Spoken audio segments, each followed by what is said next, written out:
Welcome to my YouTube channel. आज हम topic पढ़ने जा रहे हैं क्लोनिंग वेक्टर। सबसे ज़्यादा नीट में पूछे जाने वाला यहीं से क्वेश्चन बनता है, ठीक है। तो मैं जिस तरह समझाऊंगी उसी तरह पढ़ते जाना, ओके। तो ठीक है। You know that the plasmid and the bacteriophage have the ability to replicate within the bacteria cell. देखो, बैक्टीरिया सेल के लिए प्लाज्मिड एंड बैक्टीरियोफेज आपके क्लोनिंग वेक्टर यूज होते हैं, ठीक है। Independent control of the chromosomal DNA.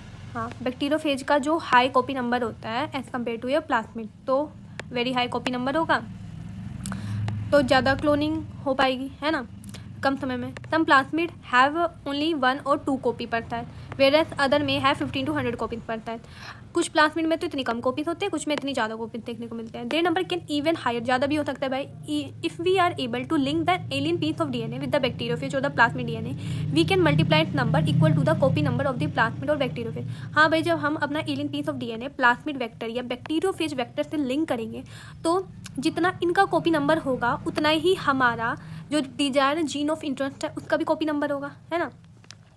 Vector used at present are engineered in such a way that they help easy linking of the foreign DNA and selection of recombinant from the non-recombinant। हाँ, हम बता सकते हैं कौन सा recombinant है और कौन सा नॉन रिकॉम्बिनेंट है। The following are the feature, ठीक है। ये एक वेक्टर कोई भी है, जैसे वेक्टर आपका या तो प्लाज्मिड हो गया, बैक्टीरियोफेज हो गया, ठीक है। नॉर्मली हम प्लाज्मिड ले लेते हैं, ठीक है। तो जो कोई भी वेक्टर है ना जिसमें हम ऐड करेंगे अपना डिजायर जीन ऑफ इंटरेस्ट, उसमें ही कुछ खासियत होनी चाहिए। एक तो उसके पास होना चाहिए ओरिजिन ऑफ रेप्लिकेशन, एक होना चाहिए सिलेक्टेबल मार्कर, एक होना चाहिए उसके पास क्लोनिंग साइट। पढ़ने चाह रहे हैं ओरिजिन ऑफ रेप्लिकेशन। देखो, ओरिजिन ऑफ रेप्लिकेशन का क्या है, ये जैसे हमने एक प्लाज्मिड ले लिया है, प्लाज्मिड में जैसे ओराई साइट होगी, ठीक है। ओराई साइट से ही क्या होता है, आपका रेप्लिकेशन स्टार्ट होता है। अगर हम किसी एलियन पीस ऑफ डीएनए को यहाँ ओरिजिन ऑफ रेप्लिकेशन से कनेक्ट कर देते हैं तो उसका भी रेप्लिकेशन स्टार्ट हो जाएगा, उसका भी कॉपी नंबर स्टार्ट हो जाएगा। तो मैं कह सकती हूँ कि मैं ओरिजिन ऑफ रेप्लिकेशन के द्वारा कॉपी नंबर कंट्रोल कर सकती हूँ।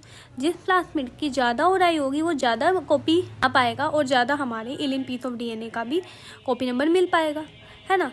तो ये लिखा है, this is the sequence from where the replication start and DNA link to this sequence replicate कर जाएगा होस्ट सेल में। दिस सीक्वेंस रिस्पॉन्सिबल है आपका कॉपी नंबर कंट्रोल करने के लिए। अगर हमें रिकवर करनी है मैनी कॉपी तो ऐसा वेक्टर लो जिसका हाई कॉपी नंबर हो। अगला है सिलेक्टेबल मार्कर। देखो, सिलेक्टेबल मार्कर में आप लिखो एक तरफ ट्रांसफॉर्मेंट और एक तरफ लिखो नॉन ट्रांसफॉर्मेंट। अब जो ट्रांसफॉर्मेंट होते हैं उनके पास एंटीबायोटिक रेजिस्टेंस जीन्स होती है, एंटीबायोटिक रेजिस्टेंस जीन होगी उनके पास। और जो नॉन ट्रांसफॉर्मेंट है उसके पास एंटीबायोटिक रेजिस्टेंस जीन जो है वो नहीं होगा। अब आपके एंटीबायोटिक रेजिस्टेंस जीन्स कैसे हो सकते हैं, फिसिलिन, टेट्रासाइक्लिन, आपके एनसीईआरटी में और भी लिखे हुए हैं, क्लोरोएम्फेनिकल, ठीक है, कैनामाइसिन, ठीक है।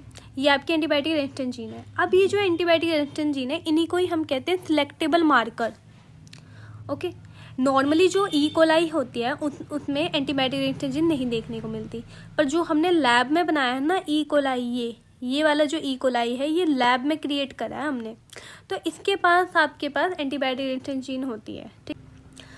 तो अब हम इसको रीड करते हैं। In addition to the ori the vector require a selectable marker, okay, जो हेल्प करेगी identify eliminating non transformant selectively permitting the growth of the transformant. भाई ट्रांसफॉर्मेंट की ग्रोथ होगी क्योंकि ट्रांसफॉर्मेंट के पास ही तो एंटीबायोटिक रेजिस्टेंस जीन है तो उसी की ग्रोथ हो पाएगी। नॉन ट्रांसफॉर्मेंट के पास तो है नहीं एंटीबायोटिक रेजिस्टेंस जीन, तो वो तो बेचारा मर ही जाएगा। Transformation is a process through which a piece of DNA introduce into the host bacteria normally the gene encoding resistant to antibiotic. मैंने क्या कहा था, ट्रांसफॉर्मेशन वाले में एंटीबायोटिक रेजिस्टेंट जीन होता है।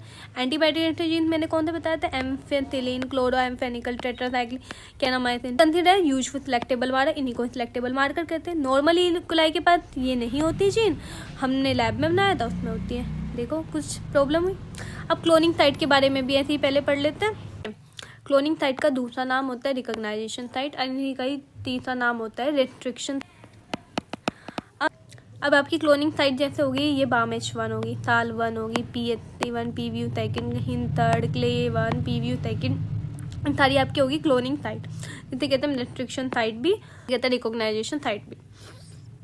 अब एनसीईआरटी में देखो क्या दे रखा है एग्जाम्पल, खुद बताओ। अगर हम BAM1 को हटा के यहाँ पे अपना जीन इंटरेस्ट लगा दिया तो वो क्या बन जाएगा, फिर रिकॉम्बिनेंट बन जाएगा। रिकॉम्बिनेंट बनने के कारण टेट्रासाइक्लिक में तो ग्रो कर जाएगा क्योंकि उसका तो उसके पास एंटीबायोटिक रेजिस्टेंस जीन है, पर वो टेट्रासाइक्लिक में नहीं कर पाएगा क्योंकि उसके पास उसका एंटीबायोटिक रेजिस्टेंस जीन नहीं है, वो हटा दिया ना हमने।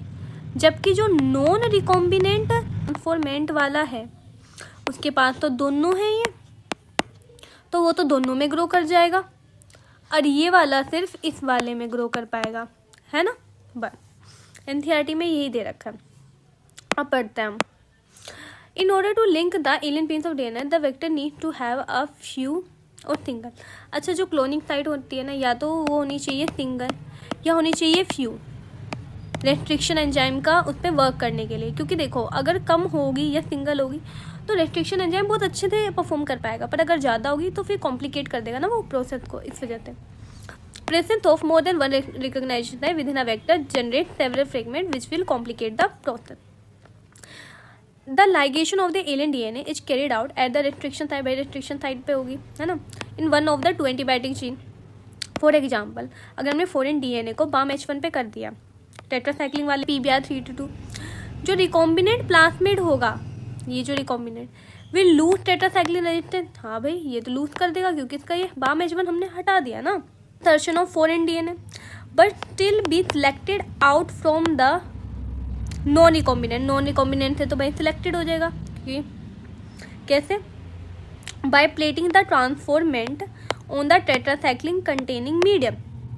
हाँ भाई, जब हम टेट्रासाइक्लिन वाले मीडियम पे डालेंगे तो नॉन रिकॉम्बिनेंट वाला तो उस पर ग्रो कर जाएगा, पर रिकॉम्बिनेंट वाला उस पर ग्रो नहीं कर पाएगा। तो इस तरह हम बता सकते हैं कि कौन सा रिकॉम्बिनेंट है, कौन सा नॉन रिकॉम्बिनेंट है। The transformant grow on ampicillin, जो ट्रांसफॉर्मेंट होगा, जो ग्रो कर पाएगा एम्फीसिलिन वाले पे containing medium, are then transfer on to the tetracycline पे कर देंगे। द रिकॉम्बिनेंट जो ग्रो कराता है in ampicillin containing medium but not on the tetracycline medium, वो कौन सा होगा, वो होगा आपका recombinant. But non recombinant will grow, वो दोनों पे कर जाएगा, एंटी टेट्रासाइक्लिन पे भी और एम्फीसिलिन पे भी। नॉन रिकॉम्बिनेंट हो चाहे रिकॉम्बिनेंट हो, दोनों तो होंगे ट्रांसफॉर्मेंट, क्योंकि ट्रांसफॉर्मेंट मैंने क्या बताया था, वो होते हैं जिनके पास एंटीबायोटिक रेजिस्टेंस जीन है। तो रिकॉम्बिनेंट के बाद भी है एंटीबायोटिक रेजिस्टेंस जीन, तो इसके बाद तो ट्रांसफॉर्मेंट तो ये दोनों होंगे। पर रिकॉम्बिनेंट नॉन रिकॉम्बिनेंट हम इससे बता देंगे कि कौन सा ग्रो करेगा और कौन सा ग्रो नहीं करेगा। अब पढ़ते हैं आगे।